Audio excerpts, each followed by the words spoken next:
guess you're wondering why I'd be interested in talking to you. Mm. Yeah, well, because, I see you living out here and you're having a hard time. You're going to have, you're asking people to give you help, and that's not always an easy thing to do.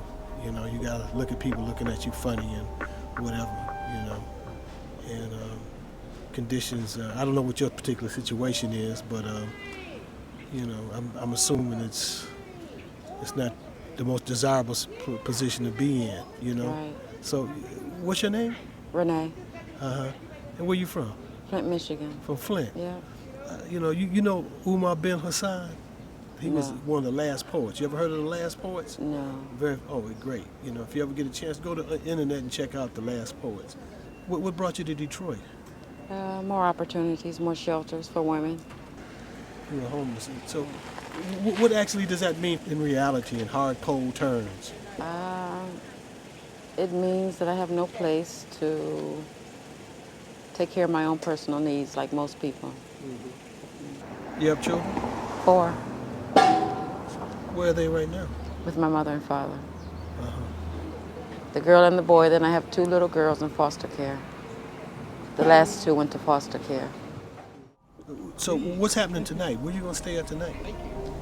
I'm staying in an abandoned building a couple blocks away, actually. Isn't that dangerous? Yes, it is. How did you find this abandoned building? Did you hear about it? Did you know about it? Well, a friend of mine was staying there, sleeping there overnight. Mm-hmm. So it's a lot safer when more than one person stays there, right? Right. So you're there with a group right now, or what? About 3 or 4 people. Uh-huh. Yeah. Yeah, like a small community, huh? You guys look out for each other? Yeah. Y'all cook together or what? No way. You're not cooking? Or? No. You eat? Cooking. How do you eat? Cold sandwiches, chips, soda. Mm-hmm. Whatever is being passed out at the time, actually. Mm-hmm. Do you follow the political situation out here at all? Do you follow anything? Are you aware of what's going on out here in the world? Like electing the next president? Yeah, like that. Yeah, right. I do. Right. A little bit, as much as possible. Yeah. Well, do you have any expectations? Do you think he's going to make anything better for you? I'm hoping. Are you going to vote? No. Why not? I never have. Mm-hmm. You don't think you need your vote, huh? No, not really. Well, how do other people in the homeless community feel about Obama? Actually, I think they're going to do a lot more voting this year because they have vans to pick up people, take them to the polls. So they'll come around and register people homeless, but won't give them a place to stay. Right. But they want that vote. Don't you think that's kind of strange? Mm-hmm. Yeah. So are people excited? Nonetheless, are people excited about the election? Yeah, because there's also money to be made as far as passing out literature and things like that. Mm-hmm. There's a lot of opportunities around that time. Or will you be staying in the shelter tonight? No. You'll be at the abandoned building. Right.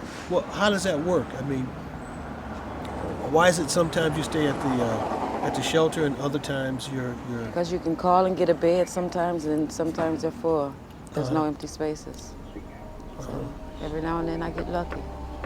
Every now and then? Every now and then I get lucky. Are there any sexual assaults or anything like that? Every now and then. Mm-hmm. It's not usually sexually related. I don't know. I guess. I have no idea. Mm-hmm. I've been in trouble once or twice, I guess. Guys you don't know who just want to take advantage of you. Mm-hmm. And so how do you defend yourself against that? You can't, especially when it's a man. I don't even try. Mm-hmm. So you just... Let them get past their anger and walk away if you're lucky. Mm-hmm. Yeah. Mm-hmm. Do you find that people try to discourage you from coming in places if they know you're homeless, or do they discriminate against you? Oh, yeah. She chased me away the other day. Who did? The little owner right here. Yeah? She chased you away how? She just didn't want the nuisance. I guess it was a bad day maybe, and they have the right to do that to you because it's their property, it's their business. Well, it's a sidewalk. I know it. That's what I try to tell them, but they don't listen. So how does that make you feel when people just want to get rid of you? Bad. You don't have the right to do that. I'm living in this world just like you are. Yeah, right. I need help just like you do. So what do you do with that Anger? sadness and that anger? What do you do? What do you do? Try to fight back, but it doesn't usually work. Just move on, go somewhere else. See what's going on around the block, up the street. Sometimes it's cold in the city, cold in the eyes of the people that pass you, the ones that walk by, those who fail to acknowledge you even exist, who don't appreciate fate can take terrible twists. And when the beds at the shelter are already filled, there is no choice but for her to stay up and strong-willed and go see if there's something for her up the street or round the corner. She'll go see if there's something for her up the street or round the corner.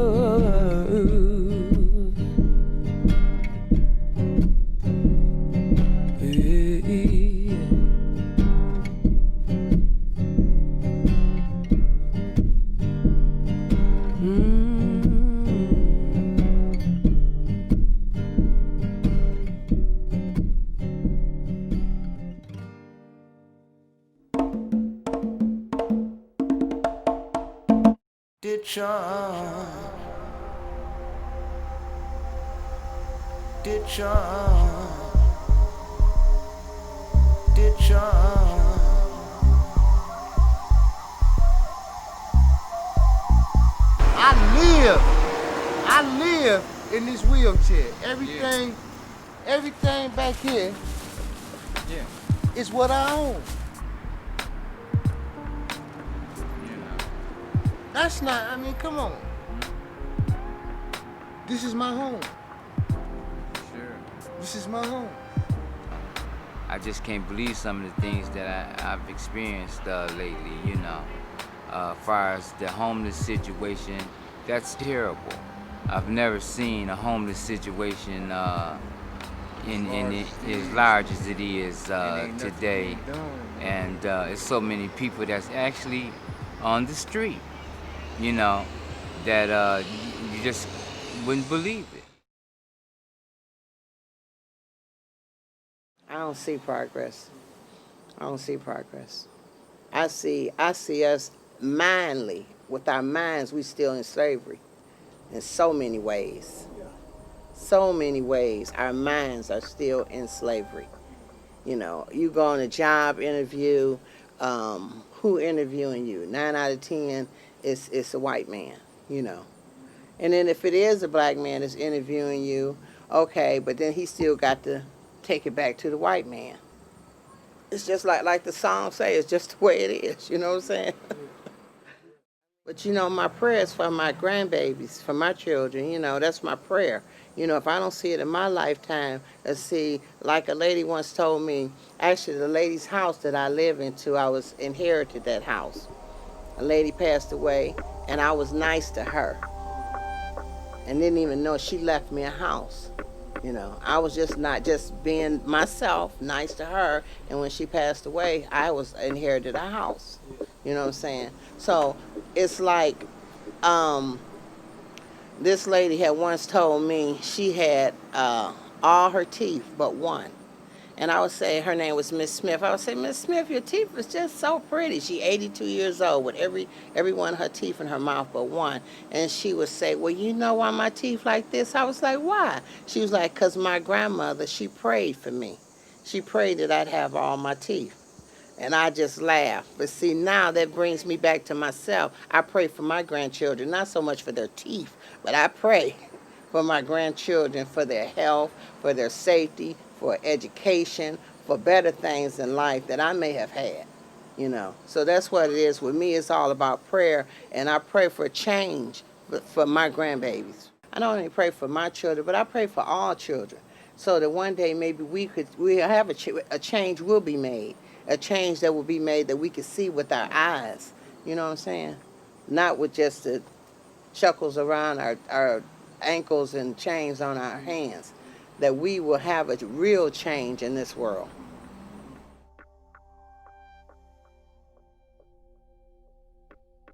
Here's the deal. Who do I have to talk to? Nobody. The whole network is like gone. You know what I'm saying? So I'm gonna tell you the truth. I do good just to survive and keep my awareness to know that, yeah, I know it's a bunch of bullshit and a bunch of lies, and maybe I'm part of the lie because I'm so busy lying and scheming just to keep from staying out the trap. You see what I'm saying? It took me 50 years. I'm 61 years old.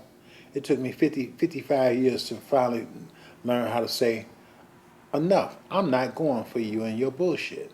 I believe in God without getting all hung up in a bunch of people in their churches. You know, I mean, I don't go out. I don't be running up in some church every Sunday morning talking about, oh, I'm so goody and we're gonna get it all in heaven. Because I want mine now, right now. You know, I want some peace. I want some freedom. You know, and what isn't given to me, I'm taking mine. I'm saying, I'm taking me some peace and some freedom, and that's the way I feel. You know, it's tough out there in the world. And, you know, we were speaking earlier about how do people make it in this kind of economy. You know, I remember standing in line to get, commodities. They call them commodities, you know.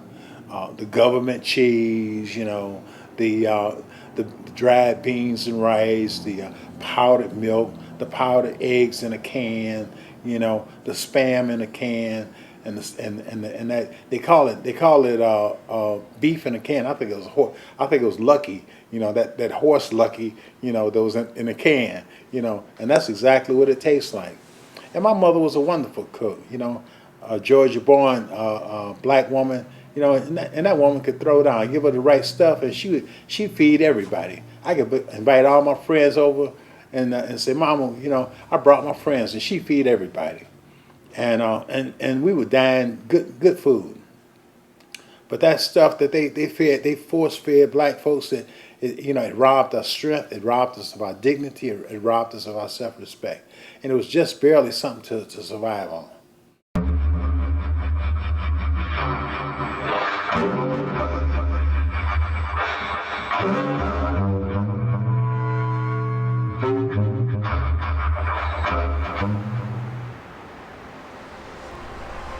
You know, there is some good-hearted people, man, here in the city.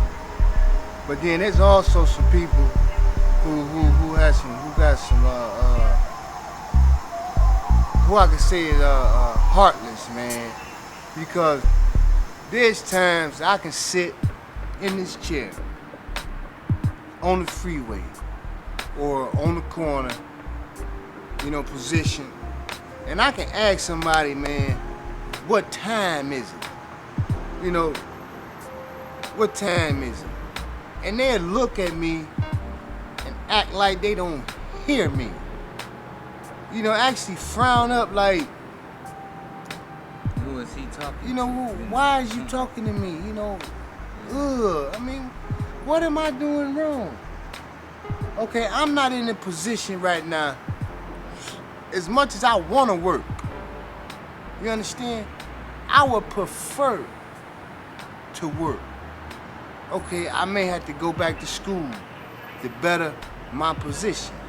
Right now, the only thing that I have is my panhandling skills.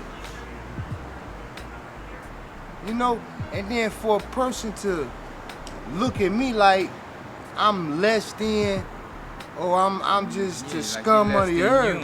Bro, I'm just the scum of the earth. And it's not like I harass people. No. I don't ride up to nobody and say, hey, excuse me, sir. You know, you got $1? Can I get this? Can I get that? I don't ask a person nothing. For the most part, I tell a person, hello, how you doing? You know what I'm saying? I be cordial. I do the godly thing. I'm a spiritual individual. And then for somebody to just be hateful towards me, really bothers me, man. I mean, I'm not doing nothing. I'm not doing nothing wrong to you, man. I'm not the one who broke in your house. You know, I didn't steal from your family or nothing. No. We may have to sit in this hot sun, man, till about maybe 5 or 6 o'clock just to come up on $10.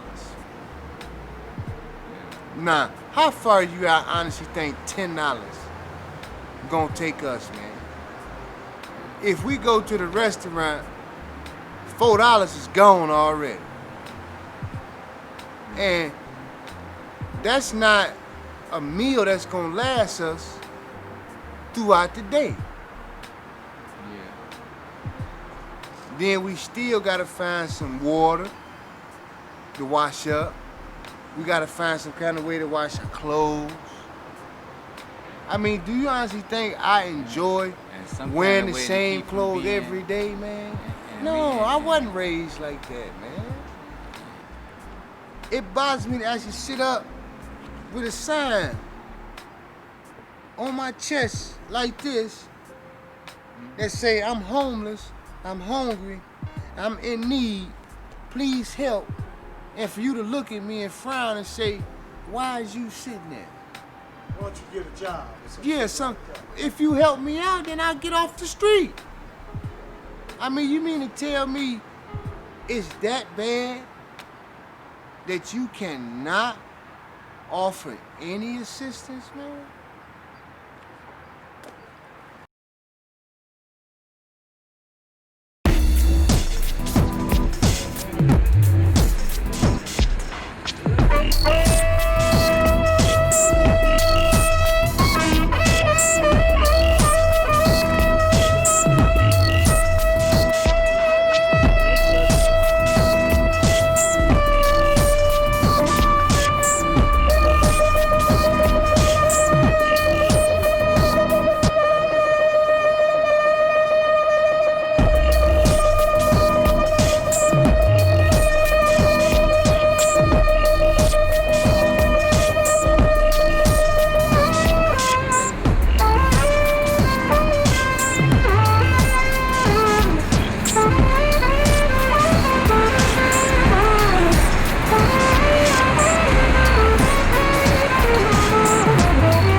There's a woman in the tree.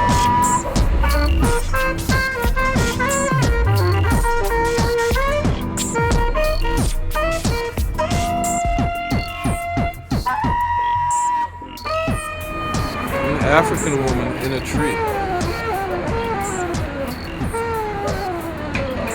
A black woman in a tree.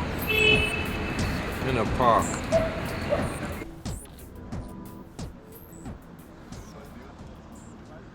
The woman in the tree will be shot, recorded, videotaped with a soundbite quite like this one for the evening news.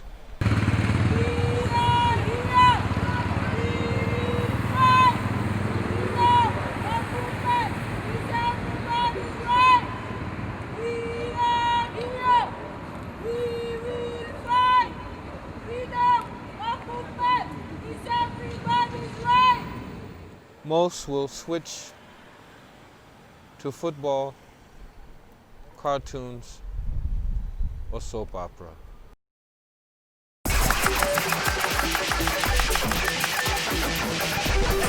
Little pig, let me in! Hey, prison guard, we're coming to take this university back from you and the corporate thugs who you protect. Students and workers, unite and fight!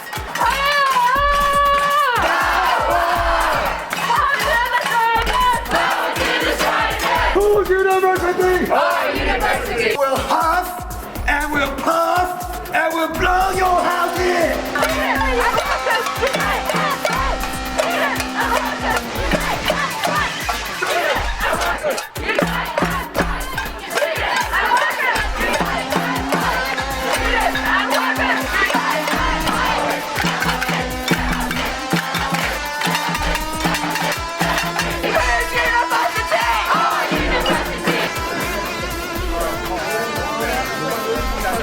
university won't listen to us through the democratic circles in which we should be able to express the will of the students and academics, which should express the will of the university in general, because we are the university.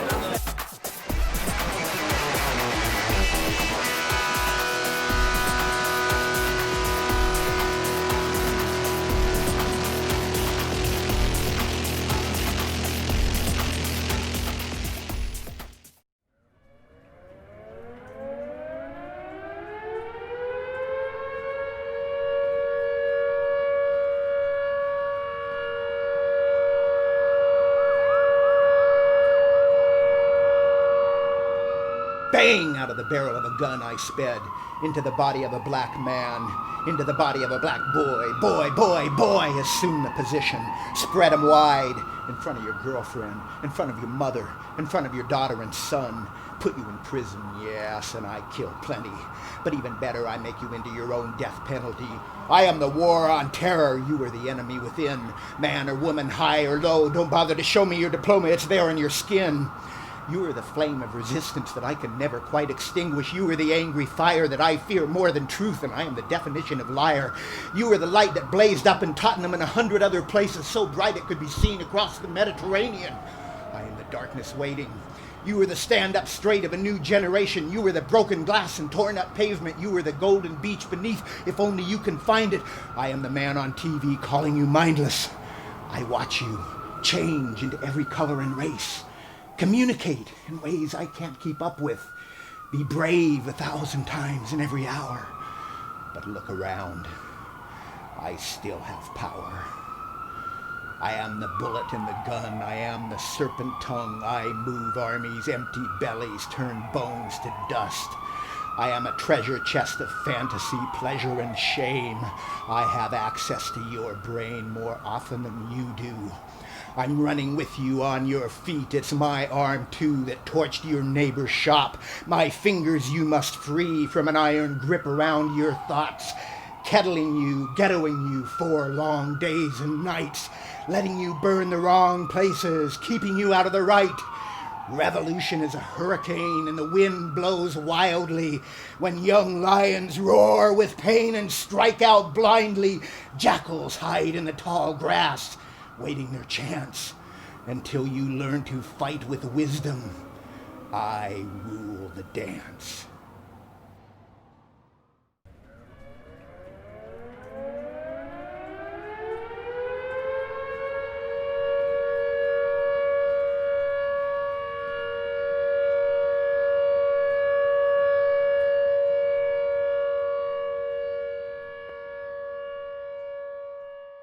I mean, what's the future look like for you?